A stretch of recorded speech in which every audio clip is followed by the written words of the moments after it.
Tudo bem, pessoas? Hoje vamos falar de Pai do Ano, dirigido pela Halle Maris, longa que teve a sua estreia nos Estados Unidos em outubro de 2024, mas que só agora conseguiu chegar aos cinemas brasileiros, distribuído pela Diamond Filmes, e traz nomes muito interessantes no elenco, como o do Michael Keaton e a Mila Kunis, o que despertou a minha curiosidade. E o Pai do Ano vai seguir a linha de comédias dramáticas mais tradicionais, as famosas tragicomédias tão populares no cinema, e a trama vai acompanhar o Andy Goodrich, interpretado pelo Michael Keaton, um galerista de arte que vive uma vida confortável e segura, mas bem distante da família e principalmente dos seus filhos. Mas quando a sua esposa entra em um programa de reabilitação por 90 dias, ele vai se ver obrigado a cuidar sozinho dos gêmeos de 9 anos, enquanto tenta se reconectar com a sua filha mais velha de um casamento anterior, a Grace, feito pela Mila Kunis. E essa vai ser uma história sobre paternidade tardia e responsabilidades e crescimento pessoal, tudo embalado em um tom muito leve, mas com algumas camadas sociais.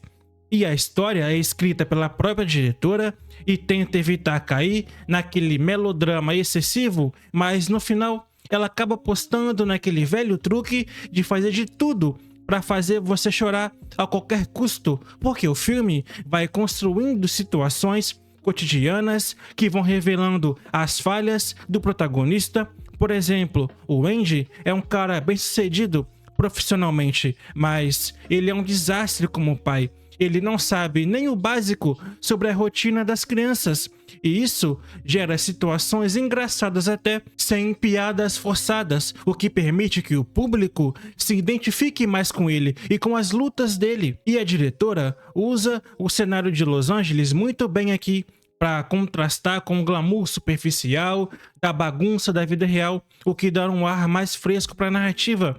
E o Michael Keaton entrega aquele velho carisma de sempre. Ele, fazendo comédia, traz um bom time cômico, misturado com cenas onde ele precisa entregar mais emoção, e ele consegue sim entregar bem. E o personagem dele é um homem de meia idade, egoísta, mas que precisa aprender a priorizar os outros, e as cenas em que ele tenta se conectar com os filhos são cheias de nuances, um olhar perdido, uma hesitação na voz, e o Keaton domina isso em cenas sem exageros. É o tipo de atuação que eleva o material sem dúvidas, tornando o que poderia ser clichê em algo mais genuíno e até tocante, apesar daquela forçada que eu comentei para te fazer chorar, o que pode funcionar com um certo tipo de pessoa. E a Mila Kunis, como a Grace, complementa muito bem.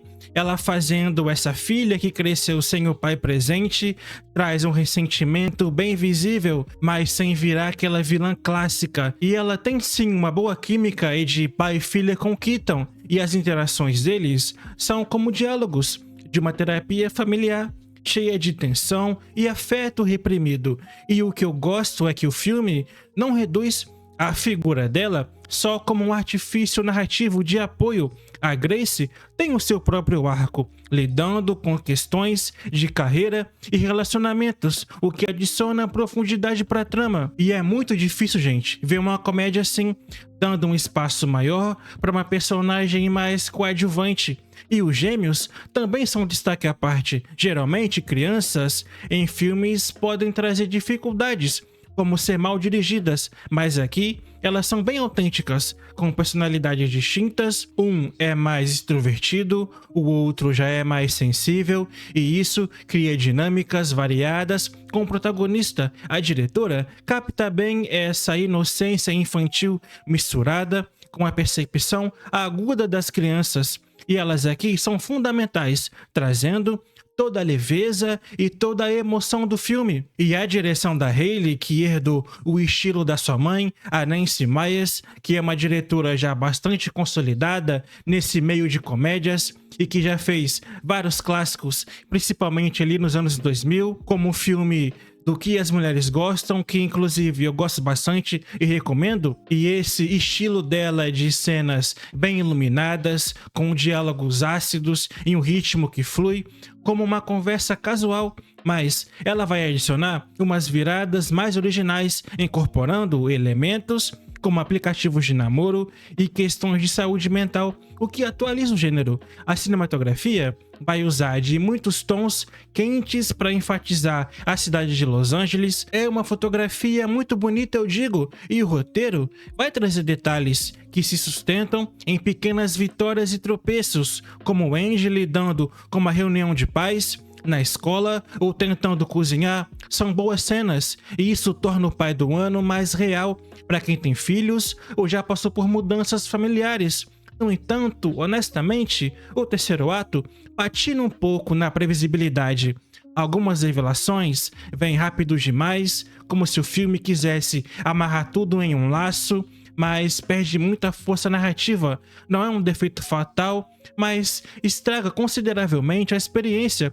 Podia ter sido explorado mais essa ambiguidade da vida real. E o tema central da masculinidade na paternidade, o Andy vai representar esse homem que acha que prover financeiramente basta, mas é confrontado com a necessidade da presença emocional, principalmente na relação com a sua filha mais velha. O filme vai discutir muito essa relação, que vai evoluindo junto com o protagonista. É uma relação que vai mudando, vai ficando mais forte através de muitas conversas e situações engraçadas. E comparado com outros filmes do gênero, Pai do Ano me lembrou Kramer vs Kramer em sua essência, mas com muito mais humor e menos drama, e tudo embalado com uma trilha sonora que traz um jazz e um pop mais atual, reforçando o tom otimista, e músicas como da Norah Jones em cenas mais reflexivas vai adicionar mais emoção. Já o design de produção, com detalhes na casa do Andy que começa bagunçada, assim como a vida dele, mas que vai evoluindo para um lar mais acolhedor, conforme o seu personagem vai crescendo como pai e como um homem mesmo, simbolizando todo o arco dele de uma forma mais visual. São detalhes que mostram sim um cuidado com a produção. E em termos de recepção, Pai do Ano tem sido bem recebido com elogios ao Keaton. Na minha opinião, é um longa que tem alma para uma tragicomédia, e eu até concordo que ele pode ser considerado um filme mais bobo, um longa sem pretensões, mas isso não faz dele um filme ruim. São coisas diferentes, veja. Um filme não precisa ser complexo e ter uma história pesada para causar algum sentimento. Ele só precisa passar bem a sua mensagem, e esse longa entrega bem na sua proposta. É um filme sim, bem divertido, e pro Pai do Ano, nota 6.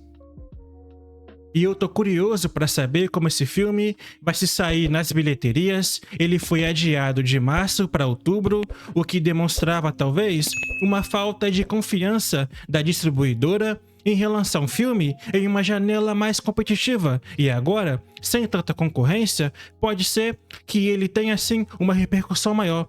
Beleza, pessoal? Então, eu quero saber de vocês agora. Me conta aqui nos comentários o que você achou. Fique à vontade para comentar o que você quiser aqui embaixo. E obrigado por assistir até aqui. Até um próximo vídeo e até mais.